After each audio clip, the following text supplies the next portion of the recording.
Have you ever been sitting there looking at your codex or data sheets and putting together just crazy combinations of units? Things that are like three maxed out squads of X with these characters attached to it and this special rule. And for one CP, I rush across the field and just destroy your whole army if the stars align. And you look at it, you laugh, you think, man, that'd be fun, but that's crazy. In my personal belief, which is what I want to answer with this video is that those concepts that we come up with on the table, or just sitting there going through a book, laying on the couch watching some TV, those concepts are the ones that win GTs. And they're not crazy once they win a GT. I have a couple examples I want to bring up, and for the most portion of this video, this is going to be my reasoning for it. And then at the end, I want to pose a question on the channel that I would like responses in the comment section and concepts and ideas for this same idea. Crazy concepts that we thought about and have not hit the table. And there's a couple reasons why I feel this occurs and why the meta shapes up the way it does. So that's going to be the premise of this video. My belief, every army is crazy until it wins a GT. Now, or a super major for that matter, any big event. An example that I can bring into this is way, way back in the day, 7th edition, and I talk about this a lot, stars. Because 7th edition was, in a lot of people's eyes, the darkest age of 40K. In this point in time, the amount of rerolls that were available in the game on things like 2-up invulnerable saves were absurd. Things like invisibility, making it that 50% of your army just couldn't function, were also absurd. And the fact that it basically made the unit indestructible. These were bad, bad things with the game. And because of the way that these powers functioned, it gave birth to a concept in an army type called stars, or Death Stars. And these were, today we hear some about Death Star units that are basically all-purpose units. They usually cost a little bit more, and those units can do everything. They can shoot, they can fight, they're resilient, they hold objectives, they do everything you want them to do. And they're usually fast in some way, shape, or form and able to cover the whole board. Not always, but usually. These are all-purpose units, and we do see them in current 40K. The thing is, with the current 40K, they still do have limitations in ways they're taken down.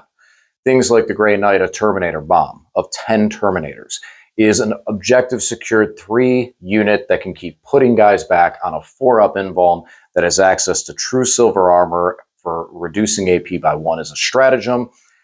And if they're far enough away, they can make themselves the 18-inch lone op for 1 CP when they drop in and just completely wash it away. With a character with a sigil, if they get shot at, they can jump away, or first to the fray, they're right where you want them to be at the start of the game, 9 inches away from your opponent. So all of those aspects make these units very versatile, and very difficult to destroy, and all-purpose. They can shoot, they can fight. Sometimes right now it's a little more like they can fight well, they have a gun, or they can shoot well, they have 4 attacks. Things like, Lane's Sternguard veterans. I wouldn't really consider them a star because they weren't the most resilient, but their weapon profile is something similar to what a star would have. Their bolter is really strong, combined with Tome of Ectoclades for the rerolls and the volume of shots that they get on devastating wounds. Those are vicious. In combat, they got 4 attacks, which is like, okay, it's 4 attacks each. It's still a lot of dice, but it's AP 0, so it's not really doing anything. I think there was a couple strats to help it maybe for an AP boost, but realistically, it's not really doing anything. So those are the stars we see today. The stars we saw in 7th were literally, you took the bare, you had different detachment types you could take. And you could take multiple detachments with allies. I'm not going to go into how this system functioned. Anybody who played during this time will tell you, haha, that was garbage. It was terrible. It was horrible because you were taking a patrol detachment, which required you to take one troop, which would be like battle line today, and then you could take 2 characters. So you take the characters out of the Imperium, and you take them with whatever other army you want, and now you can attach these Imperium characters to your other units. My army that I ran at this time with the Star was 3 Grey Knight Terminator Paladins, because they were the only way you could get Apothecary for a Feel No Pain. Drago, 4 Thunder, what was it? The Iron Priest, 4 Iron Priests on Thundercav with 4 Wolves, which, by the way, those 4 Wolves didn't take away his ability to join a unit. Then Tigyrus with his Librarian Conclave, so I always had invisibility. You had Ministrum Priest that gave me a reroll to my armor save in combat. I had a 2-up rerollable tanking with Drago on a 3-up invuln, potentially rerollable, into a Feel No Pain. And you needed 6s to hit these guys. That's what the turn would function like. And that's why people say it was the Dark Age. It was, oh, you hit me, and now we're not doing multi-damage here either. You need to hit Drago with 5 las cannons to kill him, because he had 5 wounds. But you got to hit him with 5 individual hits, and then it's, oh, I have a 3-up invuln. Cool, I saved it on the first one. I keep going, and then when I finally do miss it, then I have a Feel No Pain that your entire damage of that shot gets 5-upped away. And I actually rolled a 5-up too. That's how trash it was. You could literally build this entire army in 1 unit. And then you might say, well, how do you win the game if it's 1 unit? Just go the other direction. Because Drago picks the whole unit up and deep strikes it anywhere on the field. And you take Sister Celestian in there, and she gives it hit and run, so you can't tie the thing down in combat. It can fall back and charge right back into you. And then late in the game, you break off the TCAB, and now you have 5-man squads with a 12-inch move that can break off and do things. And they each have 1 wound apiece, and then you have your character that's leading it. It's basically a 4-man squad with a character attached that broke off of these things, but it's protected until you want to let it go. I remember sitting in the basement and talking to my buddy about a similar build when I was running Centurion Star. Same idea, slap Drago on there, pick him up, deep strike him, shoot, and erase bloodlines, and invisible and all that stuff. I talked about, man, I could slap TCABs on there. And when I talked to him, he said, no, that's crazy. You're putting all your eggs in one basket. It won't work. Fast forward to LVO. Dark Angels, Death Star, enters the fold. And you have Dark Angels, bikes, wolves attached to the squad, as suggested. I don't think it had Celestine, because you had whoever the bike character is. I apologize, Dark Angels player. Azrael. I think it is in it. No, Azrael's on foot. I'm sorry, Dark Angel players. The guy on the bike. And it's going to come to me in the middle of this. But you put him on there, and he had hit and run. And you still got your Feel No Pains and all this other stuff. And you just slapped all these characters onto this thing. And yeah, I couldn't teleport like mine could, because there was no Drago. You could actually go into Grey Knights and grab Drago if you wanted to. But you didn't need it, because you were just so fast, you just swarm around the table. You just move around the table as this giant unkillable wall that takes up majority of the table, because it's however many models. And if you get anywhere near it, it just charges you and wrecks you, and then moves on to the next. It charges 3 things and wrecks them. I mean, in the tournament when I was running my Grey Knight Star, I charged 6 things and wrecked all of them. It was Eldar, and Eldar are very squishy, but still wrecked 6 things. We don't see those stars as much anymore. But, I'm sorry, the point was that that was a crazy concept to my friend.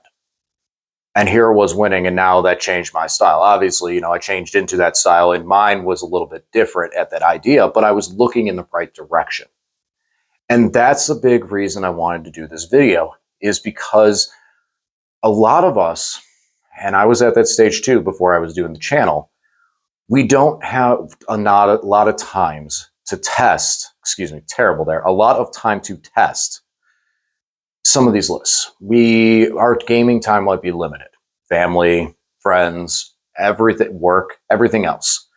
So the time to test all these armies is very limited. And so when you get that time to get ready for a tournament, and you actually do get that weekend to go to a GT, you want to go with something more reliable. The current meta is shaped by the more reliable lists. And those reliable lists play better into basically the three most important things of the game. One, they can score secondaries. Two, they can score primaries. And three, they don't get completely destroyed by other things in the meta and wiped off the table. So we look for those lists, and those lists commonly, it's like how many, like if you have a bad matchup, it's not a terrible matchup. It's not a game loss. Sometimes I think that's where kind of like World Eaters is that there's some matchups for them that are just an absolute game loss. I'm actually concerned that Blood Angels might turn into that here soon, is that Blood Angels might be a game loss for World Eaters, and then that's going to be a problem. I know that Space Wolves, give or take, Space Wolves actually would be something I'd like to fight against because we both hit each other really, really, really hard. I'd have to see that on paper and see how that goes.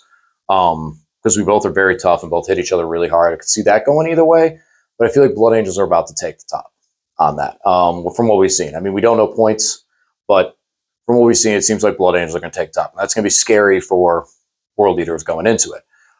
But I feel like that's a big thing with that army. Limited units, limited model choices, limited output. So you're limited to your success as long as you don't run into a couple of the heavy hitters in the meta.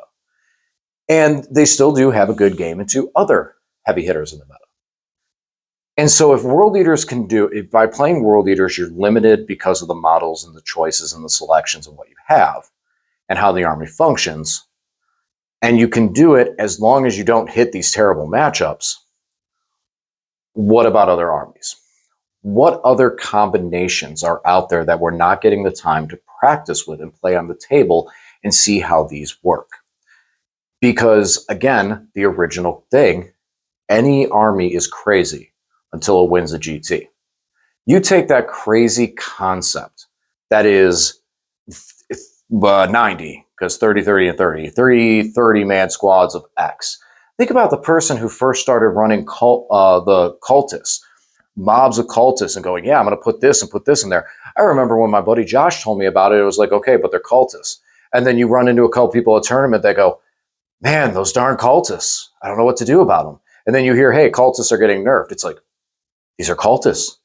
And that's crazy that was cultists, but now it's not crazy because it actually worked. It worked on the table and it dominated. Everything is crazy until it wins at a major. So what do we got? What have we been working on? This is the comment section. This is the question I want to ask. I am going to still be recording and putting out videos, but life has gotten a little busy lately, with one, new job, two, new babies. I'm not going to be traveling.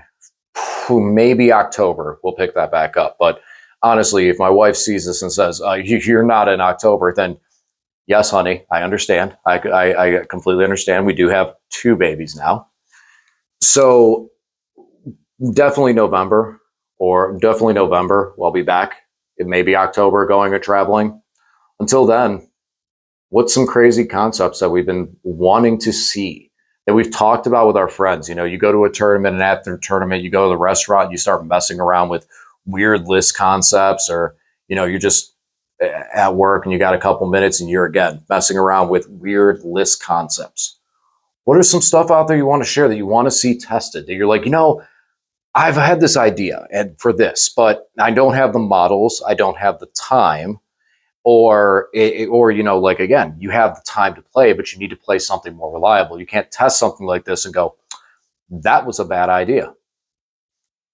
Beginning of the edition, I was running the Annihilation. I was running Destroyer, Cult, Awakened Dynasty, and someone mentioned to bring that back, and I'll consider that. I don't like it a lot in the current meta because no access to invuln or feel no pain really makes a lot of that stuff go away really quick. I like it out of Awakened. I mean, there's a lot more versatility for destroyers out of Awakened Dynasty than there is out of the Annihilation Legion.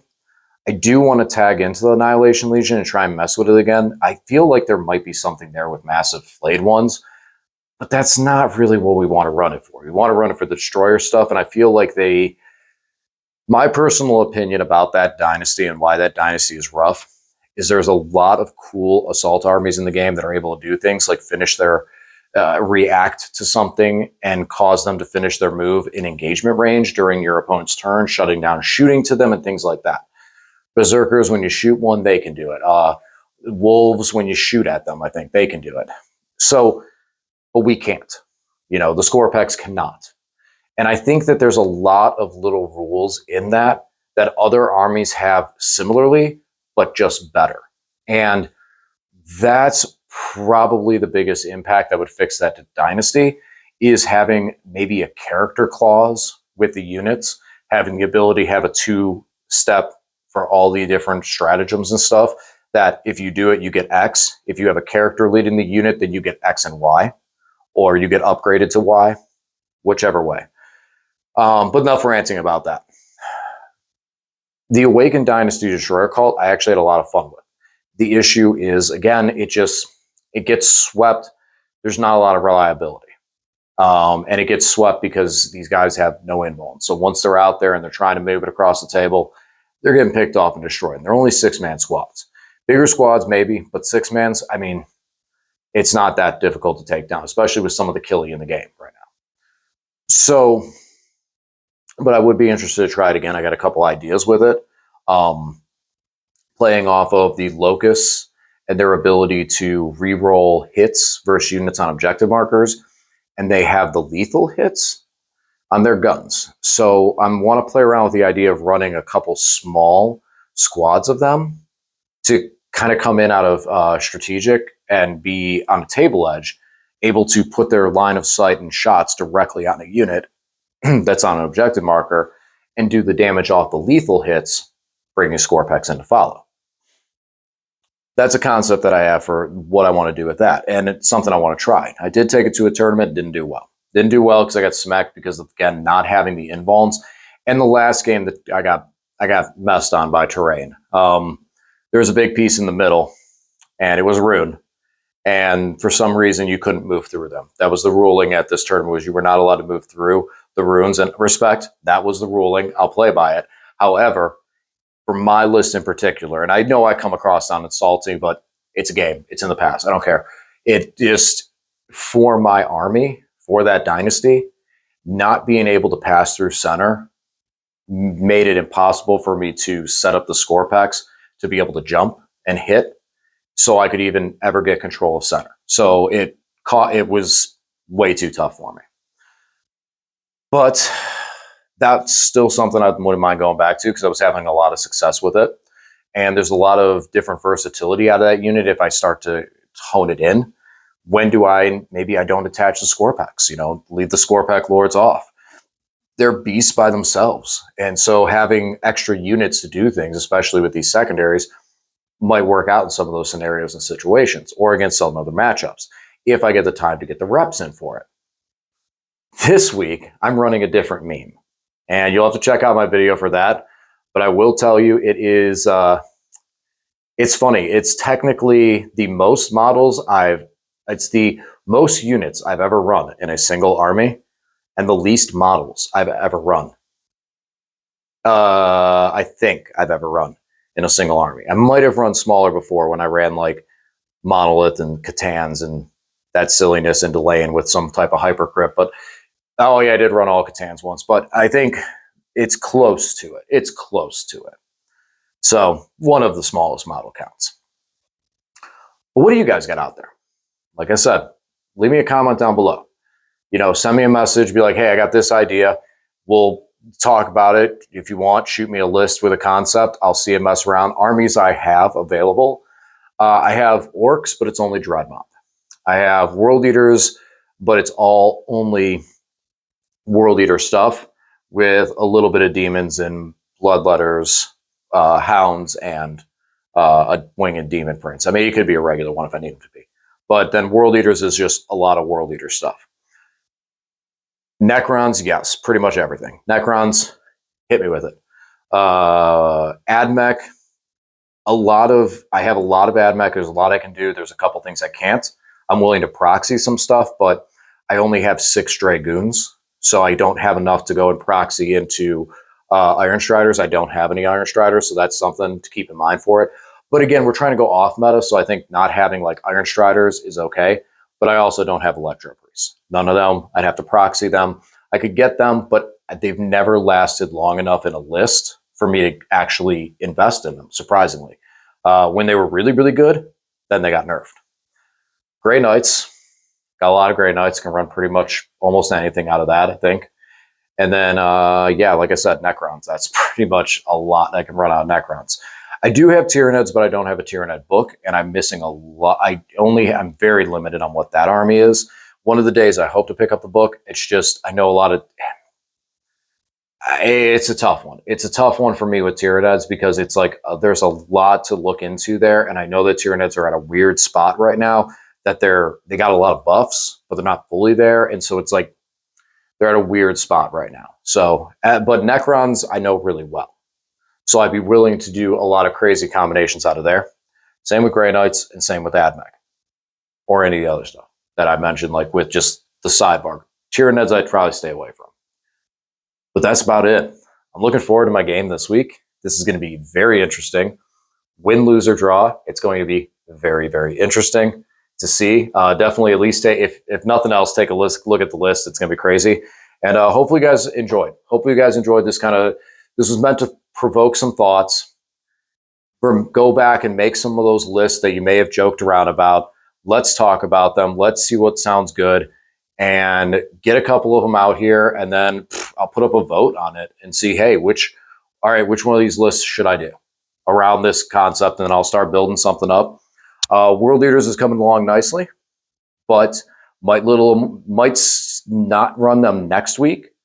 Depends on how this goes for getting time to put this list together and making sure I have all this stuff and getting it ready and getting a good list built around the concept.